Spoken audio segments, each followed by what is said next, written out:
माझ्याबरोबर माढ्याचे खासदार धैर्यशील मोहिते पाटील आहेत. काय सांगाल की काही दिवसापूर्वी तुम्ही जे अवैध उत्खनन सुरू आहे आणि कुरडू गावामध्ये बीडपेक्षा भयानक परिस्थिती आहे असा आरोप केल्यानंतर आज कुरडू गाव बंद ठेवण्यात आलं होतं आणि सरपंचाने तुमच्यावरही वाल्मिक कराडचे आरोप केले आहेत.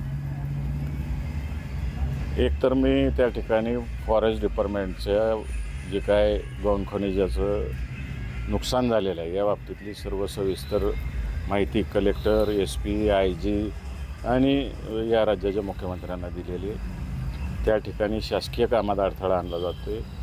शासकीय कामात जो अडथळा आणला जातो आहे त्या बाबतीतली कारवाई करावी ही जी मागणी मी या सर्वांकडे केलेली आहे आणि तसे निर्देश मुख्यमंत्र्यांनी दिलेले आणि मला खात्री आहे यात सखोल चौकशी होऊन संबंधित गुन्हेगार प्रवृत्तीच्या लोकांवर कारवाई केली जाईल आणि माझ्यावर जे आरोप केले जातील त्याला मी कायदेशीरदृष्ट्या उत्तर देईन.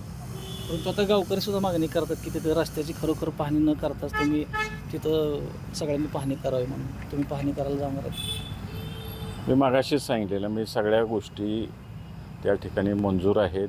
नारायणआबा पाटलांच्या ह्याच्यातून मंजूर आहेत आणि ज्या ज्या गोष्टीसाठी पैसा लागतो आहे त्या बाबतीत आम्ही लोकप्रतिनिधी या नात्यानं त्या सगळ्या मागण्या ज्या काय असतील त्या वेळोवेळी पोचवलेल्या आहेत. इथून पुढे पोचवत राहू. शासनाचं काम आहे निधी द्यायचं. निधी दिल्यानंतर ती कामं चालू होतील.